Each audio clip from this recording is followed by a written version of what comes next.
حضرت سلیمان علیہ السلام اپنے دربار میں بیٹھے ہوتے ہیں. اب سارے ان کے کمانڈر حاضر ہیں، جنوں کا کمانڈر بھی ہے، اسی طریقے سے انسانوں کے کمانڈر بھی، سارے ان کے سردار وہاں پہ جمع ہیں. تو جو ان کی ایئر فورس کا کمانڈر تھا نا، وہ ہدہد تھا. ہدہد ایک پرندہ ہے جس کی بڑی خوبصورت سی کلگی ہوتی ہے، اسے مرغے کی ہوتی ہے، اور بڑا ایکسٹرا آرڈنری پرندہ ہے. آپ جا کے گوگل پہ سرچ کریں، یوٹیوب پہ اس کی ویڈیوز دیکھیں کہ اللہ نے اس کو کیا صلاحیت دی. وہ ان کا سمجھ لیں ایئر فورس کا چیف تھا. تو آپ نے فرمایا وہ کدھر غائب ہے، اور پھر ساتھ فرمایا کہ وہ اپنی غیر حاضری کی کوئی جسٹیفیکیشن مجھے پیش کرے، اور اگر اس نے کوئی ایسی جسٹیفیکیشن نہ پیش کی کہ وہ میرے دربار سے غائب کیوں ہے، تو میں اسے سزا دوں گا یا میں اسے ذبح کر دوں گا. بس یہ آپ ورڈک بولتے ہیں تو تھوڑی دیر بعد ہدہد آ جاتا ہے اور وہ اپنی جسٹیفیکیشن پیش کرتا ہے. اب ظاہر ہے وہ میں نے بتایا کہ سورہ نمل میں ہی آتا ہے کہ اللہ تعالیٰ نے جانوروں کی بولیاں سکھا دی تھیں. تو حضرت سلیمان علیہ السلام اس سے پوچھتے ہیں کہ بتاؤ. سر پھر ہدہد دیکھیں کڈا پکا مواحد سی. وہ کہتا ہے کہ اے سلیمان علیہ السلام، میں آپ کے لیے ایک ایسی خبر لے کے آؤں جو آپ کے علم میں بھی نہیں. بابی نہیں تھا ہدہد نا.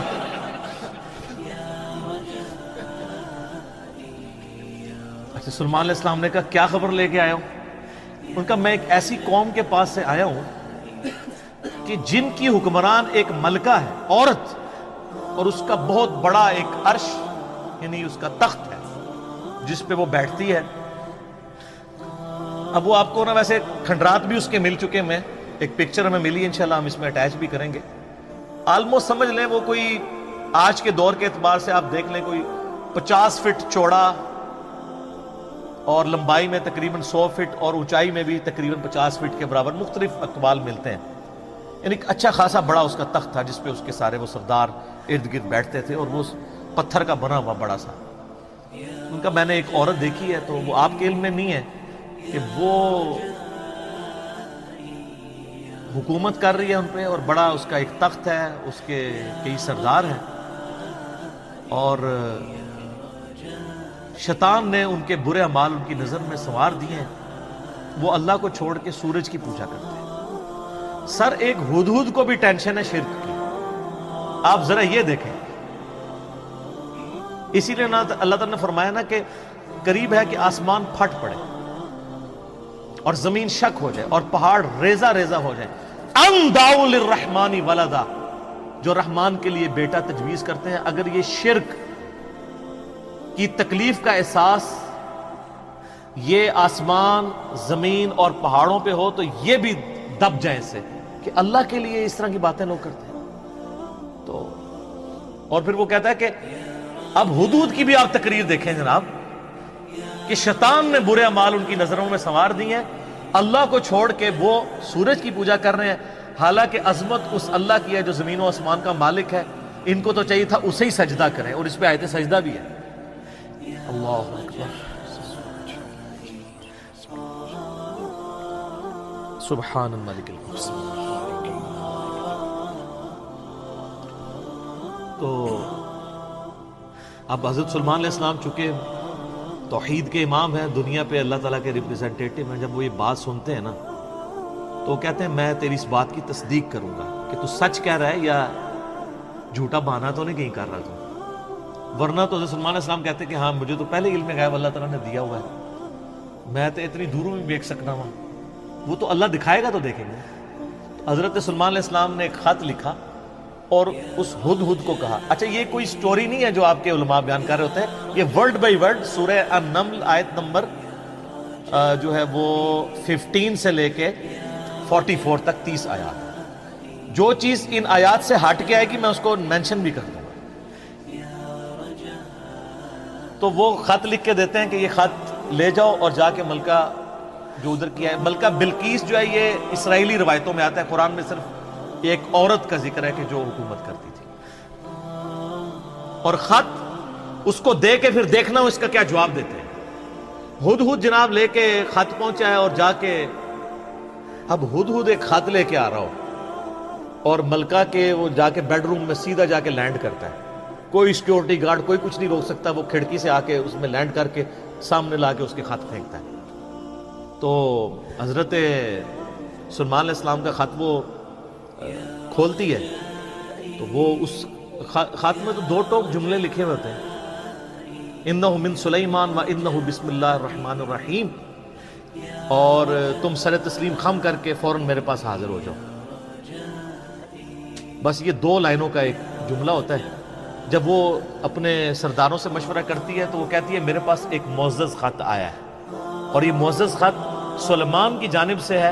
انہ من سلیمان، سورہ النمل آیت نمبر 30. یہ واحد مقام ہے جہاں سورت کے اندر بسم اللہ شریف آئی ہے. ایک عزت والا خط آیا ہے. عزت والا وہ اس لیے کہتی ہے، وہ اس کو پتہ چل گیا کہ غیر معمولی بندہ ہے کہ ہدہد جس کا خط لے کے آ رہا ہے میرے پاس. تو ظاہر ہے یہ کوالٹی تو اس کے پاس نہیں تھی کہ یہ کوئی کتنا بڑا بادشاہ ہے کہ جس کو اللہ نے یہ حکومت دی ہے کہ جانوروں پہ بھی اس کی حکومت ہے. تو وہ کہتی ہے کہ ایک معزز خط میرے پاس آیا ہے جو سلیمان کی جانب سے ہے اور وہ اللہ کے نام سے شروع ہو رہا ہے.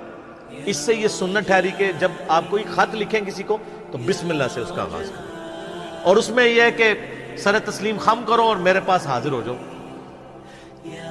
تو وہ اپنے سرداروں سے کہتی ہے کہ میں تمہیں پتہ ہے کہ میں کوئی کام اس وقت تک نہیں کرتی جب تک کہ میں مشورہ نہ کر لوں. ہر معاملے میں تم سے میں مشورہ کرتی ہوں. قوم سبا کی وہ ملکہ تھی، تو مجھے بتاؤ تم مجھے کیا مشورہ.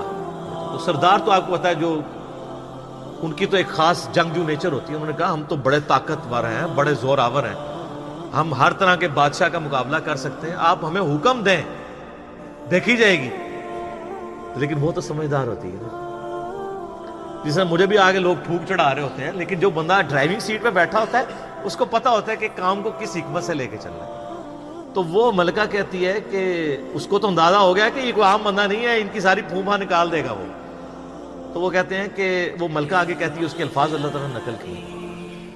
وہ کہتی ہے کہ یاد رکھنا بادشاہ جب کسی ملک میں داخل ہوتے ہیں نا تو وہاں کے شرفاء کو ذلیل کر دیتے ہیں. تو یعنی یہ جو ہمارے پاس ملک ہے یہ بھی ہمارا چھین جائے گا. ہم میں یہ طاقت نہیں کہ ہم اس شخص کا مقابلہ کر سکیں. یہاں پہ بھی آپ دیکھ لیں انگریزوں نے یہی کیا ہے نا. جب انگریز یہاں حکومت میں ہے نا، سب سے زیادہ ذلیل انہوں نے کیا ہے خاندان مغلیہ کو، اس لیے کہ وہ یہاں پہ رولرز تھے. تو انہوں نے کہا پہلے تو جناب ان کو اتنا ذلیل کرو نا، کیونکہ ان کے اندر جراثیم موجود ہیں حکومت کرنے کے، ان کو تو ذلیل و خوار کرو. تو وہ ملکہ کی بات یونیورسل ٹروتھ اللہ نے نقل کیا کہ جب بادشاہ داخل ہوتے ہیں تو وہاں کے شرفاء پھر سب سے پہلے وہ ذلیل ہوتے ہیں. تو وہ کہتی ہے کہ اس میں جلدی نہیں ہمیں کرنی چاہیے. میں سلیمان کو نا کچھ گفٹ بھیجتی ہوں اور میں دیکھتی ہوں کہ اس کے رسپانس میں وہ کیا کرتا ہے. تو پتہ چل جائے گا کہ وہ واقعی ایک دنیا دار بادشاہ ہے یا اللہ کا ریپریزنٹیٹو ہے. یہ اس نے چیک پوائنٹ رکھا کہ اگر دنیاوی بادشاہ ہوا تو دنیاوی بادشاہ پرانے زمانوں میں دوسرے ملکوں پہ کیوں حملہ کرتے تھے؟ تاکہ ان سے ان کی دولت ہتھیائیں. تو اگر ہم جزیہ دینے پہ آمادہ ہو جائیں اور سالانہ ہم ایک رقم مقرر کر لیں گے اتنا آپ کو ٹیکس یا جزیہ دیا کریں گے تو وہ ٹل جائے گا. تو وہ بڑے زیادہ تحائف دے کے نا ایلچی روانہ کرتی ہے سلیمان علیہ السلام کے پاس. اور وہاں پہ سلیمان علیہ السلام کے پاس جب وہ ایلچی پہنچتے ہیں تو سلیمان علیہ السلام تو اسٹریٹ فارورڈ ان کو جواب دیتے ہیں کہ مجھے جو کچھ اللہ نے دیا ہے تمہاری یہ دنیا کی حقیر دولت اس کے مقابلے میں کچھ نہیں ہے. مجھے تو اللہ نے کیا حکومت دی ہوئی ہے. ٹھیک ہے. تو بلکہ سورہ نمل میں اللہ تعالیٰ نے ان کی دعا بھی نقل کی ہے. سلیمان علیہ السلام کہتے ہیں اللہ مجھے ایسی حکومت دینا جو میرے بعد پھر کسی کو نہ ملے. اور انسانی تاریخ میں سلیمان علیہ السلام سے بڑا بادشاہ نہ ان سے پہلے کو گزرا ہے نہ بعد میں جس کو اس لیول کی اللہ تعالیٰ نے حکومت دی ہو. تو وہاں پہ جب ایلچی پہنچتے ہیں تو وہ ان کو اسٹریٹ فارورڈ جواب دیتے ہیں اور ان کو واپس کر دیتے ہیں کہ جاؤ اور اپنی ملکہ کو بتا دینا کہ اب ہم وہ لشکر لے کے آئیں گے جس کی تاب تمہارے لشکر نہیں رکھ سکتے، انتظار کرو ہمارا. تو وہاں سے چلے جاتے ہیں. وہ تو چلے جاتے ہیں اور سلیمان علیہ السلام کو پتا ہوتا ہے کہ وہ مطیع ہو کے ہی آئے گی، کیونکہ وہ سمجھ گئے ہوتے ہیں کہ اس نے یہ جو ڈیسیژن کیا ہے وہ کیوں کیا. اب یہ فاصلہ آلموسٹ 2000 کلومیٹر کا ہے. قوم سبا آباد تھی یمن میں اور حضرت سلیمان علیہ السلام یروشلم میں بیٹھے ہوئے تھے، بیت المقدس ایلیا شام کے اندر. آلموسٹ 2000 کلومیٹر کا یہ فاصلہ ہے. تو آپ سمجھ لیں یہ فاصلہ طے کرنے کے لیے بھی 40 سے 50 دن پیدل چاہیے. تو سلیمان علیہ السلام جب ان کو واپس کرتے ہیں، وہاں پہ جب واپس خط پہنچتا ہے تو ظاہر ہے ملکہ تو پہلے ہی اس کو سمجھ آ گئی ہوتی ہے کہ کوئی عام بندہ نہیں ہے، تو ملکہ یہ ڈیسائیڈ کرتی ہے کہ میں خود سلیمان کے پاس جاؤں گی، کیونکہ اس خط میں پہلے میں کیا لکھا تھا کہ مطیع ہو کے میرے پاس حاضر ہو۔ سر یہ بادشاہت کا آپ لیول دیکھیں کہ دوسرا بادشاہ جنگ بھی نہیں کرنی پڑ رہی، سیدھا وہ خود حاضر ہو رہے ہیں۔ خیر اس بات کو کچھ عرصہ گزر جاتا ہے، جب اس کا لشکر آنے کے 3-4 دن یا کچھ دن باقی رہ جاتے ہیں نا، تو سلیمان علیہ السلام اپنی مجلس میں بیٹھے ہوتے ہیں، تو سلیمان علیہ السلام اپنے درباریوں سے کہتے ہیں کہ وہ جو بلقیس ہے وہ مطیع ہو کے میرے پاس آنے والی ہے۔ ان کو پتہ ہے، فیڈ بیک مل جاتی ہے، اللہ تعالیٰ نے وحی کے ذریعے آگاہ کر دیا۔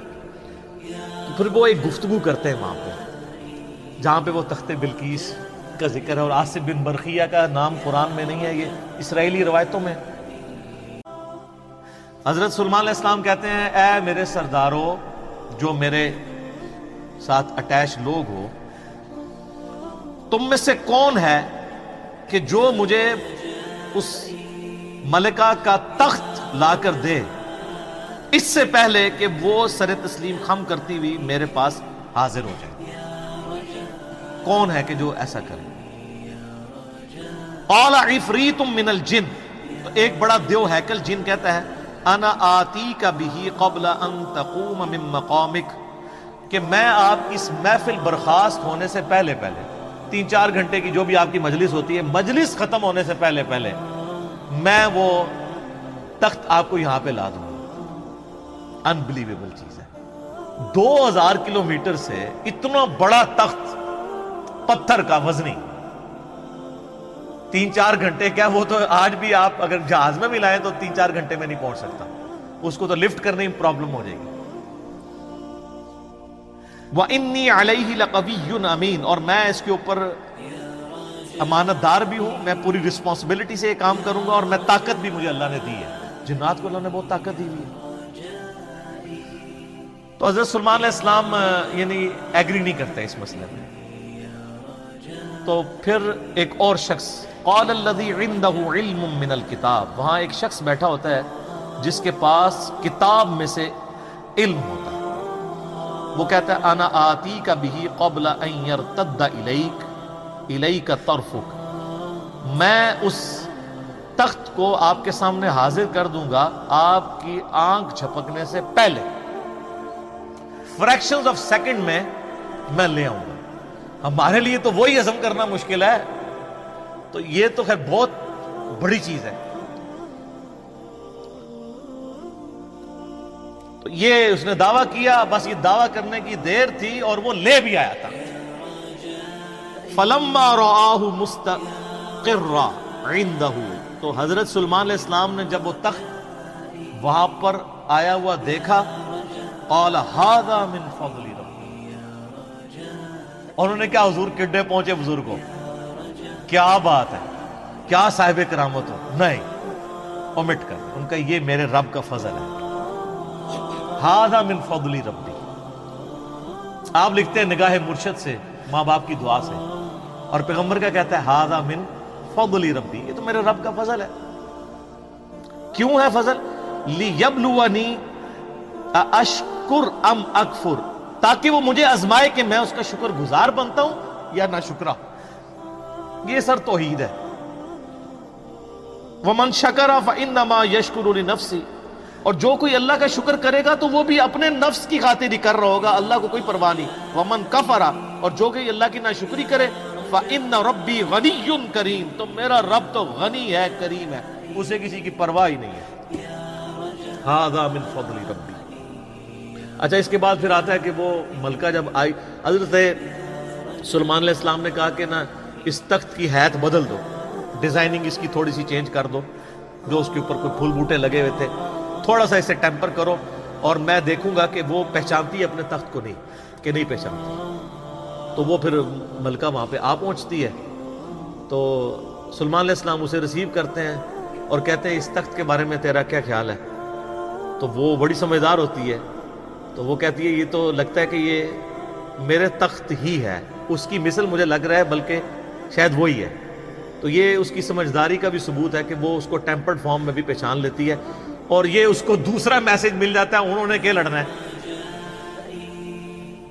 اس نے کہاں سے لڑنا ہے؟ وہ تو یہ بھی نہیں تھی ایکسپیکٹ کر سکتی کہ 4 مہینے میں بھی کوئی اٹھا کے یہاں لا سکے، ابھی تو اس کو یہ پتہ ہی نہیں تھا، یہ تو ایسے آیا ہوا ہے۔ تو پھر سلیمان علیہ السلام اسے اپنے جو ٹیمپل ہے نا اس کی بھی تھوڑی جھلک کرواتے ہیں۔ آگے ایک محل میں جب لے کے آتے ہیں کمرے میں، تو اس میں ایسے شیشے جڑے ہوئے ہوتے ہیں کہ وہ گویا دیکھنے میں تالاب محسوس ہو رہا ہوتا ہے۔ تو جب اس پہ پاؤں رکھنے لگتی ہے، وہ سمجھتی ہے شاید پانی والا تالاب ہے، تو وہ اپنے جو تہمد ہے یا جو بھی اس نے کپڑے پہنے ہوتے ہیں وہ تھوڑی سی اٹھا لیتی ہے، اس کی پنڈلیاں بھی ننگی ہو جاتی ہیں، وہ سمجھتی ہے پانی ہے، وہ پانی نہیں ہوتا، تو وہ امپریس ہوتی ہے۔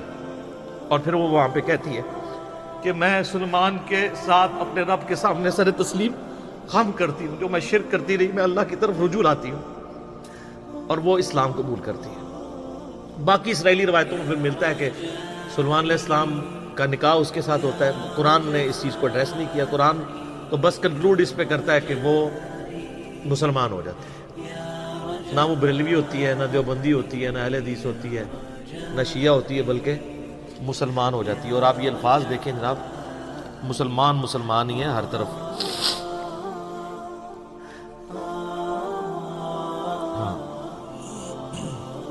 قالت رب انی ظلمت نفسی، وہ کہتی ہے میرے رب میں اپنی جان پہ ظلم کرتی رہی اس سے پہلے، واسلمت مع سلیمان للہ رب العالمین، اور میں سلیمان کے ساتھ سر تسلیم خم کرتی ہوں اس رب کے سامنے، اللہ کے سامنے جو سارے جہانوں کا پالنے والا ہے۔ میں سر تسلیم خم کرتی ہوں، میں مسلم ہوتی ہوں۔ تو وہ اپنا آپ اپنے رب کے حضور سر تسلیم خم کر دی۔